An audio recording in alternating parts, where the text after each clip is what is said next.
Assalamualaikum warahmatullahi wabarakatuh. Perkenalkan, nama saya Rindayan.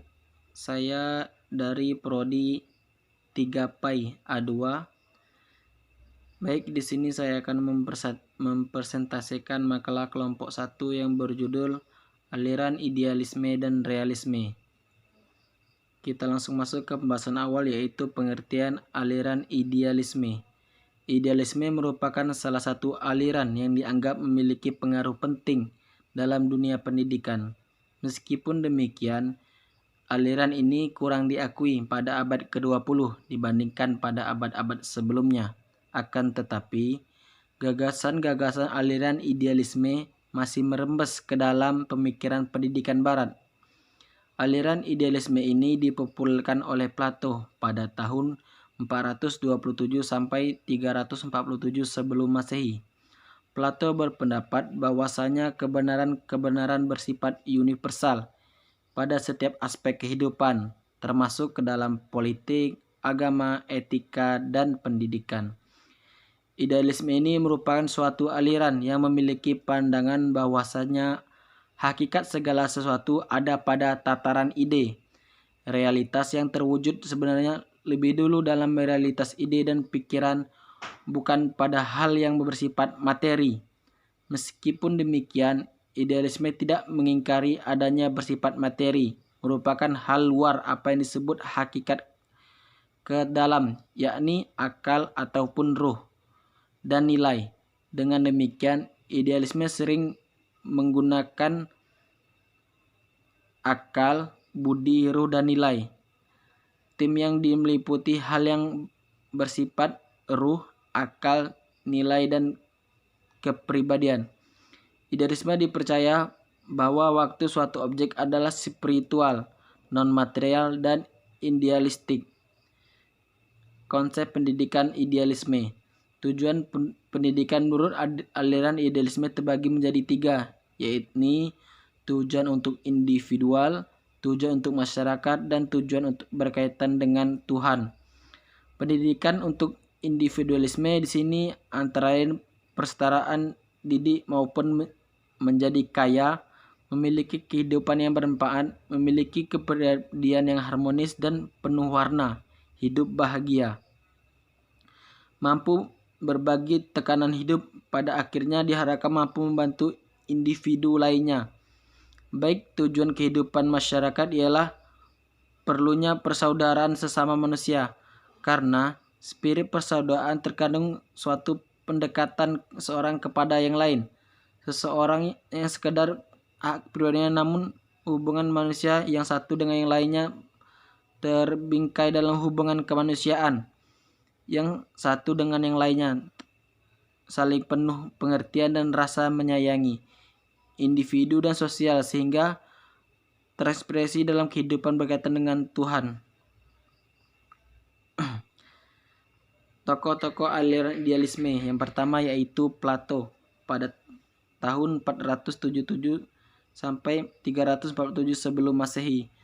Menurut cita-cita adalah gambar asli yang semata-mata bersifat rohani, dan jiwa terletak di antara gambaran asli dengan bayang-bayang yang ditangkap pada pancar indah, dan pada dasar sesuatu itu dapat dipikirkan oleh akal yang berkait juga dengan ide atau gagasan. Tokoh yang kedua yaitu Immanuel Kant.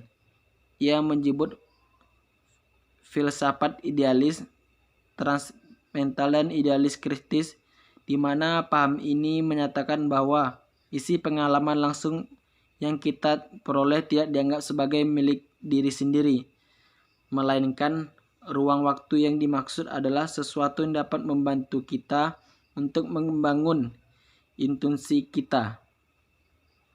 Yang ketiga yaitu Pascal pada tahun 1623 sampai 1662. Beliau berkesimpulan bahwa pengetahuan diperoleh melalui 2 jalan. Yang pertama menggunakan akal dan yang kedua menggunakan hati. Ketika akal dengan semua perangkatnya tidak dapat lagi mencapai suatu aspek, maka hatilah yang akan berperan. Oleh karena itu, akal dan hati saling berhubungan satu sama lain. Apabila salah satunya tidak berfungsi dengan baik, maka memperoleh suatu pengetahuan itu juga akan mengalami kendala. Ya, baik, kita akan masuk ke pembahasan aliran realisme. Aliran realisme ialah pandangan bahwa objek-objek indera adalah real dan berada sendiri disandarkan tanpa pengetahuan lain atau kesadaran akal. Realisme merupakan salah satu pemikiran aliran klasik yang disandarkan pada Aristoteles yang memandang dunia dalam material. Realisme berpandangan bahwa hakikat realitas fisik dan ruh yang bersifat hal fisik dan rohani. Pengetahuan di dalam dunia pendidikan hanya terletak kepada objek saja. Subjeknya prinsip dan realisme memandang hakikat wujud nyata realitas terdiri atas dunia fisik dan rohani. Realisme dalam dunia pendidikan memiliki prinsip dan tujuan memberikan kepada peserta didik yang apa adanya untuk menyesuaikan hidup dan tanggung jawab sosial.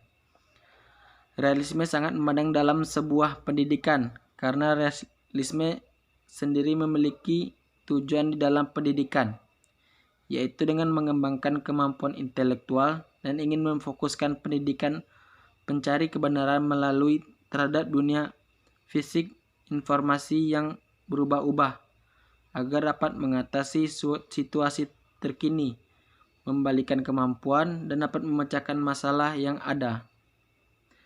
Tokoh-tokoh aliran realisme, yaitu yang pertama Johann Amos, memiliki pemikiran tokoh terhadap pendidikan. Dapat digolongkan pada realisme religius, yaitu tentang manual harus berusaha mencapai dua tujuan antara keselamatan dan kebahagiaan dan keadaan kehidupan yang sejahtera.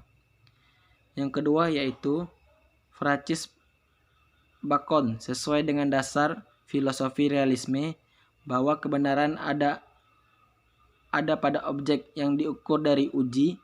Semua kebenaran harus diketahui secara pasti dan disimpulkan dibanding dipakai sebagai satu-satu dasar bagi suatu kesimpulan pengetahuan. Tokoh yang ketiga yaitu John Locke, memaparkan kebenaran bersifat metafisik universal, ialah bahwa metafisik adalah cabang filsafat yang membahas tentang permasalahan sebagai suatu dan universal artinya umum, seperti konsep kemanusiaan adalah konsep yang dapat dipercayai. Baik, mungkin hanya itu yang dapat saya sampaikan. Kurang dan lebihnya saya mohon maaf. Saya akhiri. Wallahul muwaffiq ila aqwamit thoriq. Wassalamualaikum warahmatullahi wabarakatuh.